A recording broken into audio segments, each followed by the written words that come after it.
What is going on there, ladies and gentlemen, boys and girls of legal vaping age? Monster Man Vapes coming back to you, and today we're going to be taking a look at the WIDOWMAKER RDA by VANDY VAPE and Hermano VAPEDOR. So without any hesitation and me not talking your ear off, let's dive down to the table and let's take a look at the WIDOWMAKER.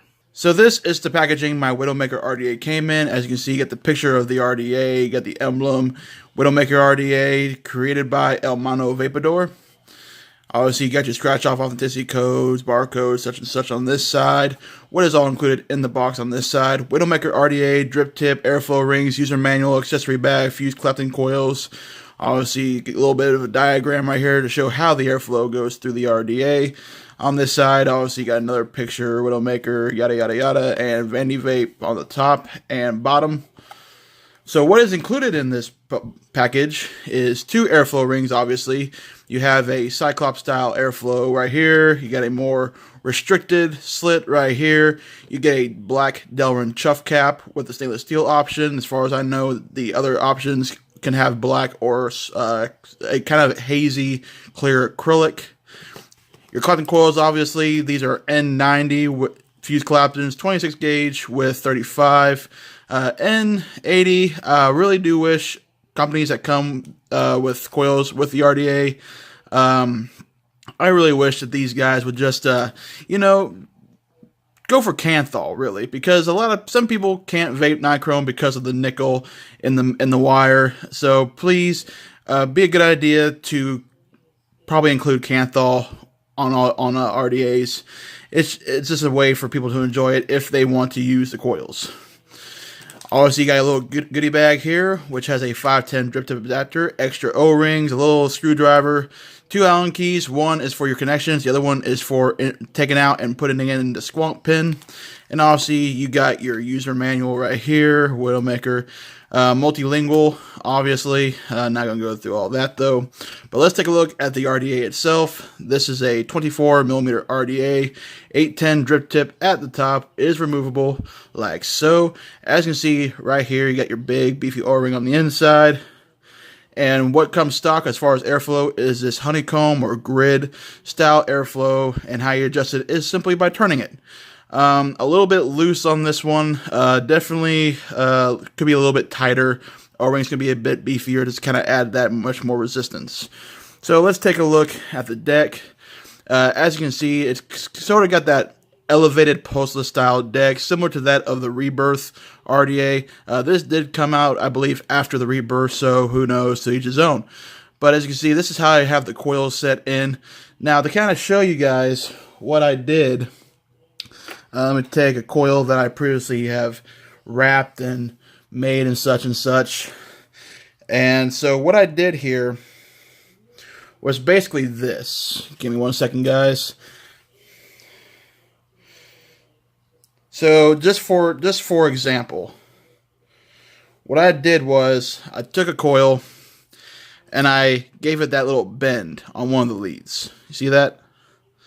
And basically what I did was I would insert the coil to where the coil was more towards the outside of the deck, and then I just took my screwdriver and pushed them in a little bit just to help keep the wraps a little bit tighter. That's just the way I see it for me when I come building. It also helps them stay more even when you put them in the posts. The grub screws have a very nice tolerance to them. Didn't have any stripping issues. Of course, I didn't really torque down on it. I just got it nice and snug. Didn't really try to force it. Otherwise, haven't had any issues with that. Now, the one thing I do want to point out, though, is that if you can see right here, there's the deck, bottom of the deck right here. Here is the top of the wall. Now, doesn't look that deep, really. It could have been a little deeper in my opinion. I do know, obviously you got your notches right here, and I know that's just for you to have access to your connections. But I still think that part of the wall could have been maybe a little bit taller. But then the RDA would have to be taller, because if you look down here in the cap, you see that not all this space right here is open. It's kind of goes down into like a rounded out rectangle shape, and that is to help with airflow and help reduce the chamber, which usually can result in better flavor. The airflow on this grid, though, when I use it, is pretty smooth. You'll see when I bring it up top, I'll use all three airflow options just to show you guys. But simply how to interchange these is really quite simple. This part right here, that's between the airflow barrel and the drip tip, you just simply take your drip tip out, take your finger, and you can just simply just kind of push this chuff cap off, which takes a little bit of effort to get off, but not too hard. And you just simply take off the airflow barrel, and then you can pick the other options, and you just simply put them in, put your chuff cap back on and your drip tip, and you're good to go. So I'm going to keep this on for right now, though, because this is the one that it comes with. The machining on this thing is quite clean, actually.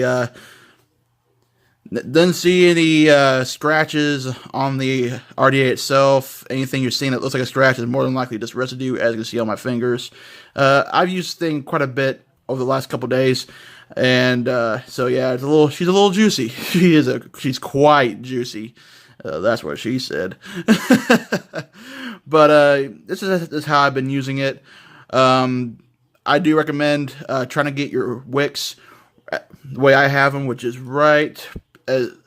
Keep this space right here as open as you can, just so you can get more air underneath those coils and come up, just to kind of help keep those coils cool. If any cotton blocks any air, you can run the risk of the coils getting too hot, and we all know what that happens. You end up getting a dry hit or burn the cotton out. So that is what it is. But this is how I've been running it. These are fused Claptons. These are 24 gauge Canthal with 34 gauge Canthal, 5 wraps on a 3mm. I got on the Sigeli Top 1, which you can see is ringing at a 0.12, 150 watts. So let me just put a little bit of juice on here just to kind of show you all what these coils are putting out as far as vapor production off of the coils themselves. You'll see how much she really puts out when I bring it back up top and I start vaping it. So a little hit of the fire button, as you can see, 0.12, 150 watts. Not a light vape. That's one thing. This is definitely not a cool vape, but I like a hot vape. So, but all in all, it seems to be machined pretty well. I will point out there are little notches in the barrel. You can see right there, and on the other side, right there. Those help keep the top cap locked with the well. So it can, at first, it can be a bit of an issue. It can be a bit of a hassle, but you have to just work with it a little bit. Just kind of figure out where everything needs to be. As you can see, I'm still having a few issues with myself, but eventually you'll be able to figure it out. That's one thing I wish they could have done a little bit different, just because I am having this hard of a time getting this cap on. So maybe I gotta bring it off a camera just so I can truly see what I'm doing here. And there we go. I got it back on there. So that's the WIDOWMAKER RDA. Overall, machining done real nice. So I'll bring it back up top, and I'll give some more thoughts while I vape on this. So see you guys topside. So the WIDOWMAKER RDA. All in all, it's a really nice design. You get a lot of stuff with it. You can really dial down on airflow. And one thing for sure, those coils I put in there, definitely, since I saw on the cap, the cap has kind of got that rectangular hole near the top to kind of cut down on chamber volume up by the coils. But so you can't really put too big of a build in there. You really can't. Actually, those coils, which is 24, 34 fused Claptons, they're not on the small end of spectrums, but they're not on the big end of the spectrum either. They're kind of in the middle. And I don't know if you guys can see. I'll show you here on camera. So pop that off. So when I pop out the chuff cap to show you, I'm going to keep the airflow barrel on and everything. Just going to take off the chuff cap. and the drip tip. And again, pain in the butt to put back on. There we go. So, as you can see, let me get a pointer here. So, right in there, right there, as you can see, even though those coils are pretty close together, they're still very close to the wall of the atomizer. They are not touching, though. They're not touching, not getting any shorts or any of those guidelines. So, it's working well. Flavor, though. Well, we're going to find out. So, the flavor I'm getting off of the Grid airflow ring, the flavor is a bit smooth. I'll show you guys some more. Whoop. Almost dropped the chuff cap. Also, guys, I'm trying out some different things on ways to review, like different styles of reviewing. Trying to find out what works best for me. So, bear with me as I'm trying to go through this experimental stage right now. So, I got the airflow about wide open. Still got it at 150 watts. Still a 0.12. So, here we go.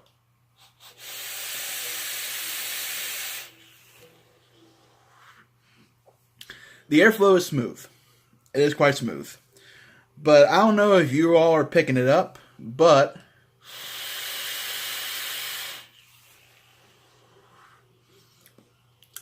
it is a little on the loud side. I mean, it's not terribly loud, but it is a little loud, especially for the kind of airflow it is. Especially for how airy it is.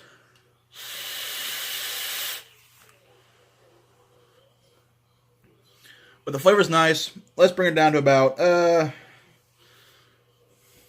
let's close off about 2 columns, shall we?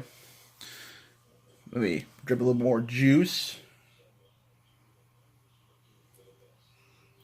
A little bit more. There we go. So you got 5 columns on the grid pattern, and I got 2 of them closed off.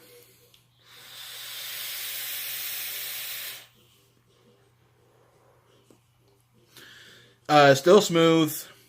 To me, it sounds a little bit quieter, but for this build, even that little bit closed off is a little restricted. So, yeah.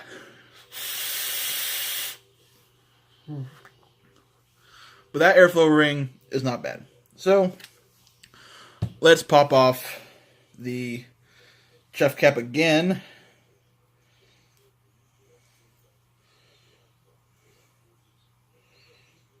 The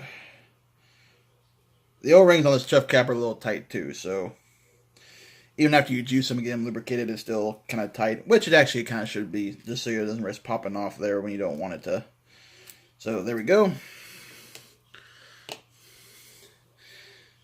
And airflow ring is off. Just to show you guys, there, it's off. Let's go for the single hole Cyclops style. And how the airflow works, I forgot to mention this on the down low, but how the airflow works is they got this little plate right here, and the airflow will hit that plate, come down, and hit your coil. So, airflow ring on, chuff cap on, drip tip on, and if I can get it back on correctly.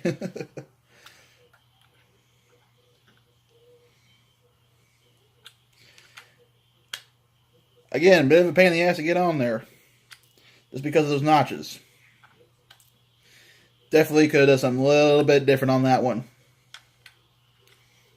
Definitely could have done something a little different. But, there we go. She's on completely. Same wattage, so.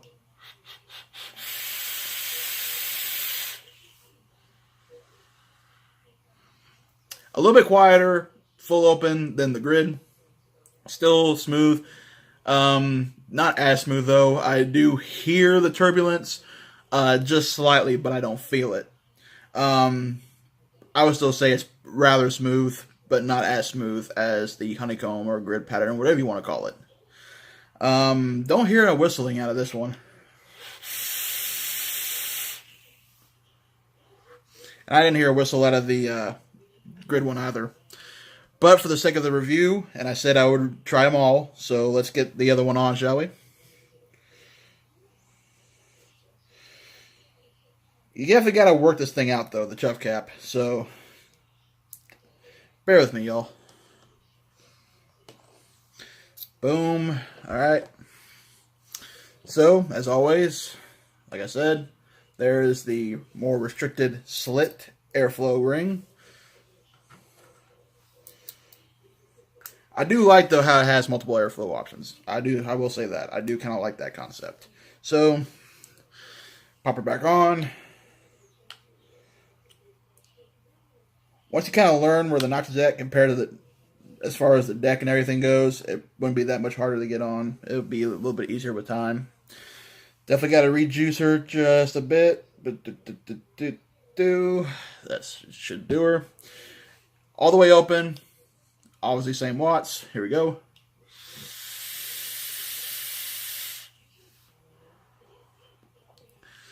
Definitely a little more restricted. I don't know if you guys can hear that. There is a slight whistle on that one. The one I like the most is obviously, though, the honeycomb. As far as flavor ranking, the best flavor does go to the the grid style airflow. But if you're going to put a build that's made to chuck clouds, I actually would recommend the Cyclops style airflow option. Let me show you right there. That one has a little bit more air, actually, in my opinion. So, which sounds kind of weird. But to me, it is. To me, it has more airflow. The concept is nice, but what I would have done differently, or what I think should have been done a little bit differently, is obviously it's not. You guys saw in the down low, and me right now just trying to get the cap back on while exchanging the airflow rings. That it was a bitch to get on at times. So that could have been done a little bit different. But the flavor is slightly above average for a dripper, probably because of the way the airflow works. Definitely could have made the well a little bit deeper. Made the post maybe a little bit taller too, a little bit wider. But then that would have also changed the height of the dripper. But as far as this though, it's still a very, very decent RDA. Definitely, I give it a slightly above average as far as the quality or the vape experience off of it. It out of a 5-star rating, I give it a 3.5, maybe a 4, because it is machined quite nice. It does have good flavor. The airflow is nice, having all those options. Obviously, the pre-built coils that come with it, I really wish that companies could could include Kanthal instead of nichrome, because we all know if you have a nickel allergy, you cannot vape nichrome because nichrome is nickel chromium. So, and actually, a subscriber told me this, that Kanthal has 20 to 30% chromium. Well, that's the chromium part, not nickel. So that's why a lot of people that have a nickel allergy can still vape Kanthal. But yeah, it's not a bad dripper. I can see myself continuing to use this every so often. Definitely go check it out. I purchased this from Element Vape. Ran about 30 to 35 bucks. And yeah, and Element Vape, I use Element Vape a lot. But all in all, great RDA. Definitely worth checking it out, guys. So that does it for this review. Until next time, folks, Mossman Vape signing off. Thanks for watching.